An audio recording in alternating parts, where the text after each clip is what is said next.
దిష్టిబొమ్మ దగ్గర కార్యక్రమం. అదే రకంగా అమెరికా ఏదైతే దాడులు చేస్తూ ఉన్నదో ప్రపంచవ్యాప్తంగా 3వ ప్రపంచ దేశాలపై యుద్ధం ప్రకటించి దాడులు చేస్తూ ఉన్నదో దానికి వ్యతిరేకంగా ఇవాళ దేశవ్యాప్తంగా మార్క్సిస్ట్ పార్టీ దిష్టిబొమ్మలు లేదా నిరసన కార్యక్రమాలు చేయాలని చెప్పేసి పిలుపునివ్వడం జరిగింది. దాంట్లో భాగంగా నారాయణగఢ్ జిల్లా కేంద్రంలో కూడా ఇవాళ దిష్టిబొమ్మ దగ్గర కార్యక్రమం కొనసాగుతున్నది.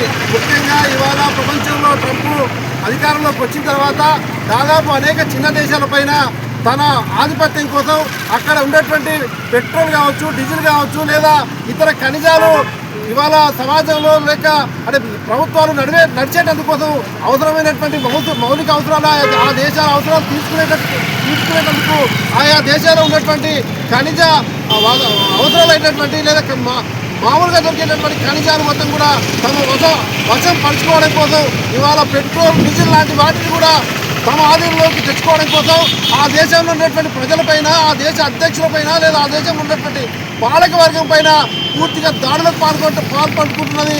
దాడులు చేయడం అంటే ఒక రకంగా ఆ దేశంలో ఉన్నటువంటి యంత్రాంగాన్ని మొత్తం కూడా సర్వనాశనం చేసి ఆ దేశాన్ని తన ఆధీనంలోకి తీసుకొని ఇవాళ మొత్తంగా ప్రపంచంలో ఉన్నటువంటి అగ్రగామి దేశంగా లేదా సామ్రాజ్యవాద దేశంగా పూర్తిగా పెత్తనం చెలాయిస్తూ ఉన్నది.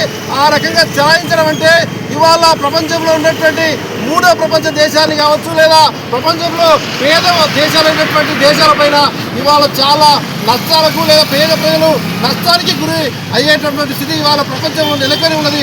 ఒక ట్రంప్ కారణంగా లేదా ఒక అమెరికా కారణంగానే ఇవన్నీ కూడా కొనసాగుతూ ఉన్నాయి. దాంట్లో భాగంగా ఇవాళ దేశంలో కూడా మన భారతదేశానికి సంబంధించి కూడా ఆ యుద్ధం కారణంగా పెట్రోల్, డీజిల్ లాంటివి మన దేశానికి వచ్చి దిగుమతి అయ్యే స్థితి ఈ దేశానికి ఉన్నది. ఆ రకంగా దిగుమతి అవుతున్నటువంటి సమయంలో ఇట్లాంటి యుద్ధాలు నెలకొంటే ఇట్లాంటి యుద్ధాలు సంభవిస్తే, ఇట్లాంటి యుద్ధాలు ఒకవేళ అమెరికా చేస్తే ఆ అమెరికా ఇవాళ ఆ యుద్ధాలు అంతటితో ఆగవు. ఇవాళ భారతదేశం పైన కూడా చాలా ప్రభావం పడేటటువంటి పరిస్థితి ఉన్నది.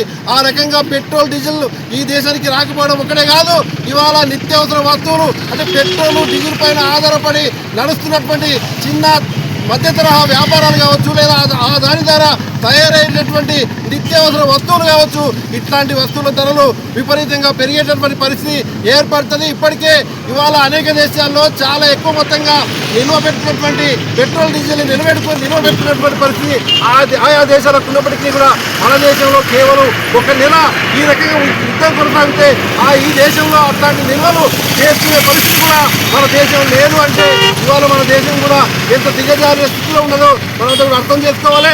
ఆ రకంగా చాలా తక్కువ దినాలకు అవసరమయ్యే పెట్రోల్, డీజిల్ ఉన్నటువంటి స్థితి ఈ దేశంలో ఉన్నది. ఆ రకంగా ఉన్నప్పుడు ఇవాళ నిత్యావసర వస్తువులు వాడేటటువంటి జనం కావచ్చు, పేద ప్రజలు కావచ్చు నష్టాలకు గురికాక తప్పదు. ఆ రకంగా అత్యధిక ధరలు పెరిగిపోయి ఆ వస్తువులు కొనుగోలు చేయని స్థితి ఈ దేశంలో ఏర్పడుతుంది. ఆ రకంగా ఏర్పడ్డప్పుడు పేదరికం వస్తుంది, దారిద్ర్యం ఏర్పడుతుంది. ఆ రకంగా సంక్షోభాలు ఏర్పడేటటువంటి స్థితి ఈ దేశానికి దాపురించున్నది.